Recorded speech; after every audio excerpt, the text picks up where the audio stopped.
જી નમસ્કાર, હું TR Jadav TR એજ્યુકેશનમાં ફરીથી એક નવા વિડીયોમાં તમારું સ્વાગત છે.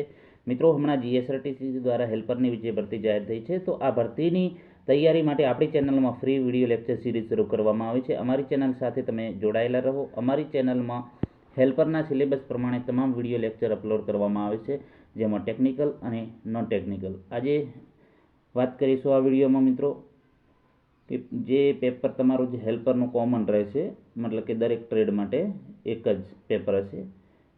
તો અગાઉ આપણે જે પેપર સોલ્યુશનનો જે એનાલિસિસ કર્યું એમાં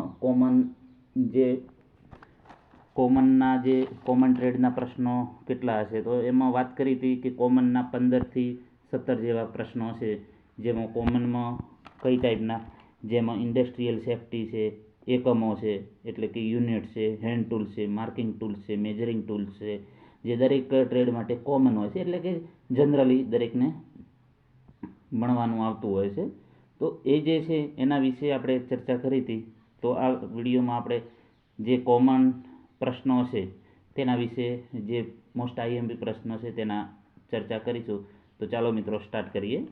તો પહેલા નંબરનો પ્રશ્ન છે, ખાલી જગ્યા માટે થોડી બ્રેસનો ઉપયોગ થાય છે, તો એક છિદ્ર બોર માટે. એના પછી આઈટીઆઈનું પૂરું નામ, તો ઔદ્યોગિક તાલીમ સંસ્થા, એ તો દરેકને ખબર જ હશે. એના પછી વાત કરીશું, ઓઇલી ભોયતળિયાને સાફ ખાલી જગ્યા વડે કરવું જોઈએ. તો આ જે છે પ્રશ્ન ઔદ્યોગિક સલામતી છે, ઇન્ડસ્ટ્રીયલ સેફ્ટી માટેનો દરેકને કોમન જ હોય છે. તો ઓઇલી ભોયતળિયાને સાફ કરવા લાકડાના વહેર અથવા તો રેતી વડે કરવું જોઈએ. એના પછી વાત કરીશું ઢીલા હેન્ડલવાળી હથોડી. તો ઢીલા હેન્ડલવાળી હથોડી તો ગમે ત્યારે ઉડશે ને અકસ્માત સર્જશે. એના પછી વાત કરીશું 5મા નંબરનો પ્રશ્ન, અકસ્માત વખતે ઈજાગ્રસ્ત ખાલી જગ્યા કરવું. તો અકસ્માત વખતે કોઈ ઈજાગ્રસ્ત છે તો તેને તુરંત સારવાર આપવી. એના પછી વાત કરીશું, અકસ્માત એક ખાલી જગ્યા છે, તો અકસ્માત એ આયોજન વગરનો બનાવ છે, નિયંત્રિત કરી ન શકાય તેવો બનાવ છે. એના પછી વાત કરીશું, આગ એ ખાલી જગ્યાનું મિશ્રણ છે, તો આગ લાગવા માટે કયા કયા પરિબળો મહત્વનો ભાગ ભજવે છે. તો આગ માટે મિત્રો ટ્રાયેંગલ છે આપણે, જેમાં ઓક્સિજન છે, પછી બળતણ અને હીટ ગરમી, આ ત્રણનો ટ્રાયેંગલ છે, જે મોસ્ટ આઈએમપી તમારે દરેક પરીક્ષામાં પૂછાય છે વારે વારે. આ ગેસ એનું મિશ્રણ છે, તો તેમાં બળતણ, ગરમી અને ઓક્સિજન. પેટ્રોલ, ડીઝલ કે કોઈ પણ કાગળ કે જે આપણે બળતણ કહીએ, ગરમી તો આપણે જે હીટ આપીએ છીએ માચિસથી કે પછી લાઇટરથી, અને ઓક્સિજન ફરજિયાત જોઈએ. ઓક્સિજન વગર તમારે આગ મતલબ કે લાગે નહીં. એના પછી વાત કરીશું, સલામત રીતે કામ કરવું એ ખાલી જગ્યા છે, તો સલામત રીતે કામ કરવું એ અસરકારક અને સાચા રસ્તે કામ કરવું જોઈએ. મિત્રો, આ મોસ્ટ આઈએમપી પ્રશ્નો છે અને આ મેં મારી મતલબ કે બનાવેલા છે મોસ્ટ આઈએમપી, જે દરેક ટ્રેડ માટે ઉપયોગી છે. ગ્રાઇન્ડિંગ દરમિયાન વ્યક્તિએ ફરજિયાત ખાલી જગ્યાનો ઉપયોગ કરવો. તો ગ્રાઇન્ડિંગ દરમિયાન વ્યક્તિએ સેફ્ટી ગોગલ્સનો ઉપયોગ કરવો. એના પછી વાત કરીશું, આર્ક વેલ્ડિંગ દરમિયાન વ્યક્તિએ તેની આંખોની સલામતી માટે ખાલી જગ્યાનો ઉપયોગ કરવો. તો ડાર્ક ગ્લાસ સ્ક્રીન. પગની સલામતી માટે ખાલી જગ્યાનો ઉપયોગ થાય છે, તો સેફ્ટી શૂઝ. કલર છે, પોલિશ છે, વાર્નિશ વગેરેમાં આગ ઓલવવા કયા પ્રકારના ફાયર એક્સ્ટિંગ્વિશર વપરાય છે. તો કાર્બન ડાયોક્સાઇડ. એના પછી વાત કરીશું, જો વર્કરને ઇલેક્ટ્રિક શોક લાગેલો હોય તો તેને જરૂરી છે, શું જરૂરી છે, તો તેને હૂંફાળા કપડાથી ઢાંકીને રાખવો. એના પછી હવે યુનિટના પ્રશ્નો છે, જે 1 ફૂટ એટલે કેટલા ઇંચ થાય, તો 12 ઇંચ. એના પછી વાત કરીશું, એમકે સિસ્ટમનું પૂરું નામ જણાવો. તો એમકે સિસ્ટમનું પૂરું નામ છે મીટર, કિલોમીટર, સેકન્ડ. એના પછી 1 સેન્ટીમીટર કેટલા મિલીમીટર થાય, તો 10 મિલીમીટર.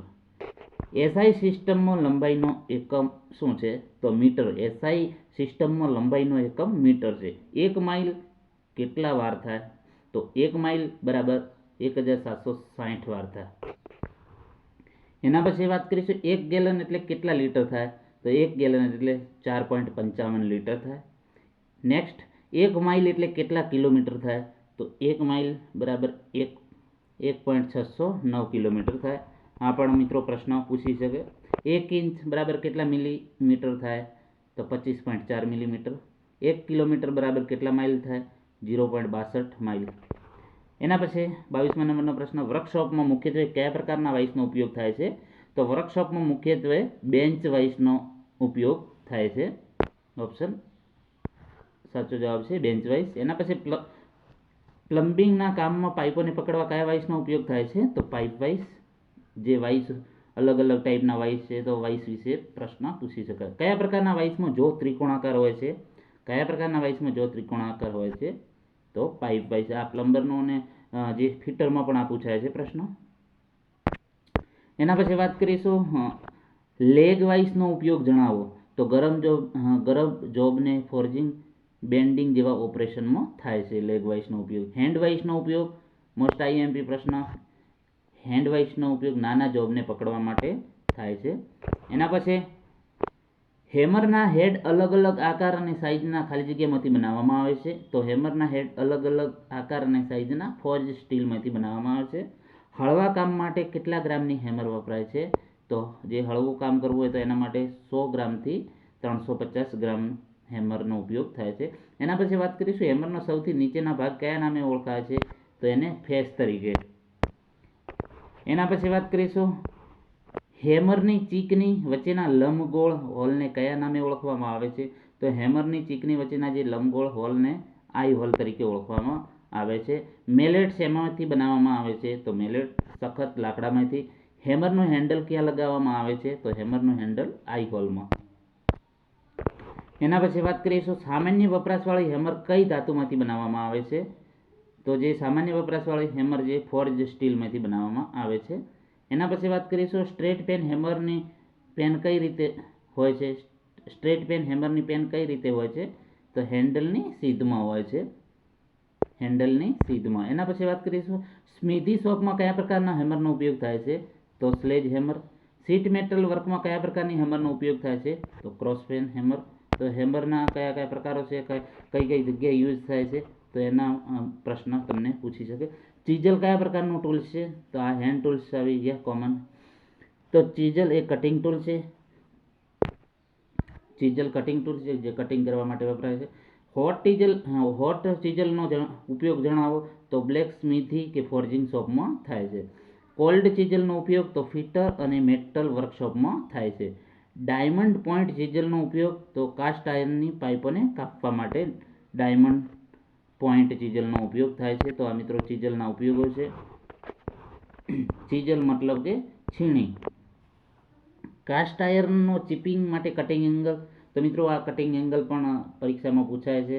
જે અગાઉ હેલ્પરની પરીક્ષામાં કટિંગ એંગલો પૂછાયેલા છે. કાસ્ટ આયર્નમાં ચીપિંગ માટે કટિંગ એંગલ કેટલો હોય છે? તો 60 ડિગ્રી. એના પછી કી વે કટિંગ કરવા માટે કઈ ચીઝલનો ઉપયોગ થાય છે? તો ક્રોસ કટ ચીઝલ. માઇલ્ડ સ્ટીલના ચીપિંગ માટે કટિંગ એંગલ 55 ડિગ્રી. એના પછી ફ્લેટ માઇલ્ડ સ્ટીલના ચીપિંગ માટે કટિંગ એંગલ 55 ડિગ્રી. ફ્લેટ ચીઝલની બોડી સામાન્ય રીતે કયા આકારની હોય છે? તો ફ્લેટ ચીઝલની બોડી સામાન્ય રીતે અષ્ટકોણીય હોય છે. હેક્સો કયો ટૂલ છે? તો હેક્સો કટિંગ ટૂલ છે. કટિંગ કરવા માટે વપરાય છે. હેક્સોઈંગ કોને કહીશું? તો હેક્સોની મદદથી ધાતુ કાપવાની જે પ્રક્રિયાને છે એને હેક્સોઈંગ કહેવામાં આવે છે. હેક્સો ફ્રેમ કે જે એક કરતાં વધારે સ્ટાન્ડર્ડ બ્લેડ ફિટ કરી શકાય તેને શું કહેવામાં આવે છે? તો તેને એડજસ્ટેબલ હેક્સો ફ્રેમ તરીકે ઓળખવામાં આવે છે. જૂની બ્લેડ વડે તૈયાર કરેલ બંધ શો કટમાં નવી બ્લેડ ઉપયોગ કરવી નહીં, કારણ તેનો આકાર બ્લેડને રન કરવા પૂરતો નથી. એના પછી વાત કરીશું બ્લેડના ટીથનું સેટિંગ કેમ કરવું જરૂરી છે? તો વર્કપીસ અને બ્લેડની વચ્ચે જે ઘર્ષણ છે દૂર કરવા માટે એમાં ટીથનું સેટિંગ કરવું પડે છે. નવી હેક્સો બ્લેડ અમુક સ્ટ્રોક બાદ શાના લીધે લૂઝ થાય છે? તો બ્લેડ ખેંચાઈ જવાથી. એના પછી વાત કરીશું બ્લેડને હેક્સોમાં એવી રીતે મૂકવી જોઈએ જેથી તે કયા સ્ટ્રોકમાં કાપે છે? તો ફોરવર્ડ સ્ટ્રોકમાં. એના પછી વાત કરીશું પંચ. તો પંચનો ઉપયોગ કાયમી માર્કિંગ કરવા માટે થાય. પંચ કયા મટીરિયલમાંથી બનેલો હોય છે? તો હાઈ સ્પીડ સ્ટીલ. એના પછી વાત કરીશું સેન્ટર પંચનો પોઈન્ટ એંગલ. તો આ પણ પ્રશ્ન પૂછાય છે મિત્રો. તમે જે પેપર જોયું હશે તો એમાં પોઈન્ટ એંગલ પૂછેલા છે. સેન્ટર પંચનો પોઈન્ટ એંગલ તો 90, ડોટ પંચનો પોઈન્ટ એંગલ તેમાં 60 ડિગ્રી, પ્રિક પંચનો તો 30. આમાંથી મોસ્ટ આઈએમપી છે. આ મિત્રો તૈયાર કરી લેજો ત્રણેય, જે ઘણા ઉપયોગી છે. એના પછી વાત કરીશું ફાઇલને બીજા કયા નામે ઓળખવામાં આવે છે. તો ફાઇલને કાનસ તરીકે ઓળખવામાં આવે છે. કાનસ. ફાઇલ એ કયા પ્રકારનો ટૂલ છે. તો કટિંગ ટૂલ છે. ફાઇલ કયા મટીરિયલમાંથી બનાવવામાં આવે છે. તો જે ફાઇલ છે high carbon steel, cast steel અથવા તો સારા ગ્રેડના ટૂલ સ્ટીલમાંથી બનાવવામાં આવે છે. તો આ ફાઇલોના પ્રકાર છે. હેન્ડ ટૂલ છે. એમાં હાફ રાઉન્ડ ફાઇલનો આડછેદ કેવા આકારનો હોય છે. તો હાફ રાઉન્ડ ફાઇલનો આડછેદ અર્ધગોળાકાર હોય છે. એના પછી વાત કરીશું રાસ્પ કટ ફાઇલનો ઉપયોગ જણાવો. તો રાસ્પ કટ ફાઇલનો ઉપયોગ છે લાકડું છે, ફાઇબર છે, પ્લાસ્ટિક, ચામડું તેમજ સીસા જેવા પદાર્થો ઉપર ફાઇલિંગ કરવા માટે ઉપયોગી છે. મોસ્ટ આઈએમપી પ્રશ્ન છે મિત્રો. બસ્ટર્ડ ફાઇલની બંને બાજુ કેવી હોય છે. તો double cut teeth. Most IMP પ્રશ્નો છે. ફાઇલનો ઉપયોગ જણાવો. તો ફાઇલના ટીથ સાફ કરવા. કાર્ડ ફાઇલનો ઉપયોગ તો ફાઇલના ટીથ સાફ કરવા માટે. રફ ફાઇલનો ઉપયોગ શાના માટે થાય છે. તો ધાતુ ઝડપથી દૂર કરવા માટે. તમે યુઝ કર્યો હશે જે જોબ બનાવતી વખતે. એના પછી ફાઇલિંગ વખતે જોબને વાઇસમાં પકડવાની સાચી રીત કઈ છે. તો કોણીના લેવલે. એના પછી વાત કરીશું સ્ટીલ રૂલ શું છે. તો જે સ્ટીલ રૂલ શું છે. તો કે એન્જિનિયરિંગ વર્કશોપમાં જોબની લંબાઈ, પહોળાઈને જાડાઈ માટેનું મેજરિંગ ટૂલ છે. એન્જિનિયરિંગ વર્કશોપમાં જોબની લંબાઈ, પહોળાઈ, જાડાઈ માટેનો મેજરિંગ ટૂલ છે. સ્ટીલ રૂલ કયા મટીરિયલમાંથી બનાવવામાં આવશે. તો સ્પ્રિંગ સ્ટીલ એટલે કે ટેમ્પર્ડ સ્ટીલ અથવા તો સ્ટેનલેસ સ્ટીલમાંથી બનાવવામાં આવે છે. એસએસ સ્ટીલમાંથી. મોસ્ટ આઈએમપી પ્રશ્ન. શ્રિંકેજ રૂલનો ઉપયોગ શું છે. તો પેટર્ન શોપ અને મોલ્ડિંગ શોપમાં પેટર્નના માપ તેમજ ગરમ જોબના માપ માટે એનો ઉપયોગ થાય છે. શ્રિંકેજ રૂલ. ફોલ્ડિંગ રૂલનો ઉપયોગ તો સુથારી કામ માટે વપરાય છે. ટ્રાય સ્ક્વેરનો ઉપયોગ શું છે. તો જોબની સપાટી કાટખૂણે માર્કિંગ અને ચેકિંગ કરવા માટે એનો ઉપયોગ થાય છે. એના પછી વાત કરીશું ડિવાઈડરનો ઉપયોગ જણાવો. તો જોબ પર એક સરખા માપમાં વિભાજન સરળતાથી કરી શકાય તેના માટે એનો ઉપયોગ થાય છે ડિવાઈડરનો. તો મિત્રો આ જે પ્રશ્નો છે મોસ્ટ આઈએમપી પ્રશ્નો છે. આની અંદરથી જ આવશે પ્રશ્નો એટલી ગેરંટી છે. કેમ કે જે આ પ્રશ્નો છે જે વીણીને લીધેલા છે જે અલગ અલગ ટ્રેડની ચોપડીઓમાંથી, મતલબ કે જે મોસ્ટ આઈએમપી જે પ્રશ્નો છે અહીં આપણે એનો સમાવેશ કરવામાં આવ્યો છે. અને આમાંથી જ તમારે જે 15 માર્ક્સના પ્રશ્ન પૂછાયા છે કોમન ટ્રેડના, તો ઘણા તમને ઉપયોગી સાબિત થશે. સ્ક્રાઇબર શાના બનેલા હોય છે. તો સ્ક્રાઇબર હાઈ કાર્બન સ્ટીલ. કયા મટીરિયલમાંથી બનેલા હોય છે એમ પણ પૂછે. સ્ક્રાઇબરનો પોઈન્ટ એંગલ તો 10 થી 15 ડિગ્રી. મોસ્ટ આઈએમપી પ્રશ્ન છે મિત્રો. હવે મિત્રો એક વાત કરીએ જે વેલ્ડિંગ દરેક ટ્રેડ માટે કોમન હોય છે. જેમાં ફિટર છે, ફિટરમાં વેલ્ડિંગ આવે છે. મિકેનિક, ડીઝલ, ઓટોમોબાઈલમાં, પ્લમ્બર, કાર્પેન્ટર, દરેક ટ્રેડમાં વેલ્ડિંગ ભણાવવામાં આવે છે. એટલે વેલ્ડિંગના પણ અમુક પ્રશ્નો આપણે અંદર એડ કરેલા છે. વેલ્ડિંગ ક્રિયા દરમિયાન કયા પ્રકારનું રેડિયેશન આંખની અંદર લાગવાથી તેને કીકી ઉપર અસર થાય છે. તો અલ્ટ્રાવાયોલેટ. ડ્રીલ એ કયું ટૂલ છે. ડ્રીલ એ કટિંગ ટૂલ છે. ડ્રીલ કયા મટીરિયલમાંથી બનાવવામાં આવે છે. તો ડ્રીલ હાઈ કાર્બન સ્ટીલ અથવા તો હાઈ સ્પીડ એલોય સ્ટીલમાંથી બનાવવામાં આવે છે. એના પછી વાત કરીશું ડ્રિલિંગ ક્રિયા કોને કહેવામાં આવે છે. તો ડ્રીલ અને ડ્રિલિંગ મશીન વડે ગોળ હોલ બનાવવાની જે ક્રિયા છે એને ડ્રિલિંગ કહેવામાં આવે છે. આરપીએમ મોસ્ટ આઈએમપી પ્રશ્ન છે. આરપીએમ એટલે શું. તો રિવોલ્યુશન પર મિનિટ. ડ્રીલની બોડી ઉપર આવેલ સ્પાઇરલ ખાંચાને શું કહે છે. તો ડ્રીલની જે બોડી છે એની સ્પાઇરલ જે ખાંચા છે એને ફ્લૂટ તરીકે ઓળખવામાં આવે છે. ફ્લૂટ કેમ આપવામાં આવે છે એ મિત્રો કોમેન્ટ બોક્સમાં જણાવજો કોમેન્ટ બોક્સમાં. ટેપ કયા પ્રકારનો ટૂલ છે. તો ટેપ છે કટિંગ ટૂલ છે. એના પછી વાત કરીશું હોલ થ્રેડમાં થ્રેડ પાડવાની ક્રિયાને શું કહેવામાં આવે છે. હોલમાં થ્રેડ પાડવાની ક્રિયા છે અને ટેપિંગ તરીકે ઓળખવામાં આવે છે. ટેપ કયા મટીરિયલમાંથી બનાવેલો છે. તો હાઈ કાર્બન સ્ટીલ. ટેપ રેન્ચનો ઉપયોગ જણાવો. તો હેન્ડ ટેપને પકડાવીને ટેપિંગ માટે ફેરવવા માટે ટેપ રેન્ચનો ઉપયોગ થાય છે. એના પછી વાત કરીશું ટેપ રેન્ચ કયું ટૂલ છે, તો ટેપ રેન્ચ એ હોલ્ડિંગ ડિવાઇસ છે. ડાયનો ઉપયોગ જણાવો, તો ડાયનો ઉપયોગ ધાતુના ગોળ સળિયા ઉપર બાહ્ય આંટા એટલે એક્સટર્નલ થ્રેડ કટિંગ કરવા માટે એનો ઉપયોગ થાય છે. ડાય કયા મટીરિયલમાંથી બનેલો છે, તો ડાય છે high carbon steel, high speed steel અને એલોયમાંથી બનેલો હોય છે. ટેપ કેટલા પીસના સેટમાં આવે છે, તો 3 સેટમાં આવે છે. એના પછી વાત કરી વોશર. વોશરનો ઉપયોગ શું છે, તો વોશરનો ઉપયોગ સામાન્ય રીતે નટ બોલ્ટ વડે એસેમ્બલ કરવા માટે એનો ઉપયોગ થાય છે. પાઇપનો ઉપયોગ, તો પાઇપ પાણી, વરાળ, ગેસ, તેલ વગેરે એક જગ્યાએથી બીજી જગ્યાએ લઈ જવા માટે એનો ઉપયોગ થાય છે. કાસ્ટ આયર્નનો ઉપયોગ જણાવો, તો કાસ્ટ આયર્નનો સૌથી વધારે અંડરગ્રાઉન્ડ પાણી અને ગેસ પાઇપલાઇન તેમજ ડ્રેનેજ સર્વિસ માટે એનો ઉપયોગ થાય છે. એના પછી વાત કરીશું ગેલ્વેનાઇઝ આયર્ન પાઇપ કયા ધાતુનું પડ ચડાવવામાં આવે છે, તો જસત. આ પણ મોસ્ટ આઈએમપી જસત અથવા તો ઝીંક, ઇંગ્લિશમાં આપણે એને ઝીંક કહે. Galvanise pipe. Acetylene connection check કરવા માટે કયા પ્રકારનું પાણી વાપરવામાં આવે છે, તો સોપ વોટર. જ્યારે હોસ પ્રોટેક્ટર ફિટ કરવામાં આવે છે અને વાલ્વ ખુલ્લા હોય તો ગેસ કઈ જ્યારે હોસ પ્રોટેક્ટર ફિટ કરવામાં આવે છે અને વાલ્વ ખુલ્લા હોય તો ગેસ કઈ તરફ હોય છે, તો સિલિન્ડરની બ્લો પાઇપ તરફ. વેલ્ડિંગના પ્રશ્નો છે. એના પછી વાત કરીશું ઓક્સી એસિટિલિન કાર્બોરાઇઝિંગ ફ્લેમનું તાપમાન કેટલું હોય છે, તો તેનું તાપમાન છે 3100 સેલ્સિયસ. ઓક્સિજન સિલિન્ડરનો કલર કેવો હોય છે, તો કાળો. આ પણ મિત્રો પ્રશ્ન પૂછાય છે. ઓક્સિજન જોડાણના આંટા હંમેશા કેવા પ્રકારના હોય છે, તો રાઈટ હેન્ડ હોય છે. એના પછી વાત કરીશું જ્યારે ઓક્સિજનની સરખામણીમાં એસિટિલિન પ્રમાણ વધારે હોય તો ફ્લેમ કયા નામે ઓળખવામાં આવે છે, જ્યારે ઓક્સિજનની સરખામણીમાં એસિટિલિનનું પ્રમાણ વધારે હોય તો તેને કાર્બોરાઇઝિંગ ફ્લેમ કહેવામાં આવે છે. મોસ્ટ આઈએમપી પ્રશ્ન છે.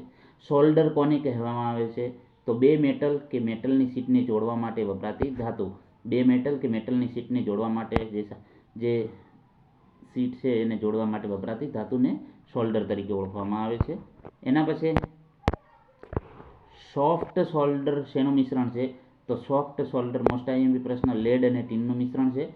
સોલ્ડરિંગ ક્રિયામાં ઉપયોગ લેવાતા ફ્લક્સનું કાર્ય શું છે, તો સોલ્ડરિંગ ક્રિયામાં ઉપયોગમાં લેવામાં આવતા ફ્લક્સનું કાર્ય છે સોલ્ડર સપાટી ઉપરથી ઓક્સાઇડ દૂર કરવાનું કાર્ય છે. તો મિત્રો આ મોસ્ટ આઈએમપી 100 પ્રશ્નો હતા એની ચર્ચા કરી. હવે નેક્સ્ટ વિડીયોમાં આજે આપણે બીજા ભાગમાં ચર્ચા કરીશું જે મોસ્ટ આઈએમપી પ્રશ્નો છે બીજા, જે આપણે માર્કિંગ ટૂલ્સ છે, મેજરિંગ ટૂલ્સ છે, બીજા પણ હજી બાકી છે એ બીજા આપણે નેક્સ્ટ વિડીયોમાં ચર્ચા કરીશું.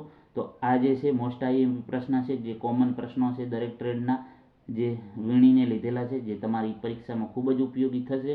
અને જે બીજા કોમન જે પ્રશ્નો છે એ નેક્સ્ટ વિડીયોમાં આપણે ચર્ચા કરીશું. મિત્રો જો વિડીયો પસંદ આવે તો લાઇક કરજો, શેર કરજો અને મિત્રો ચેનલને સબસ્ક્રાઈબ કરવાનું ન ભૂલતા. મિત્રો તમારા માટે મહેનત કરું છું તો તમે પણ લાઇક અને શેર અને સબસ્ક્રાઈબ કરવાનું ન ભૂલતા. Thank you watching for this video.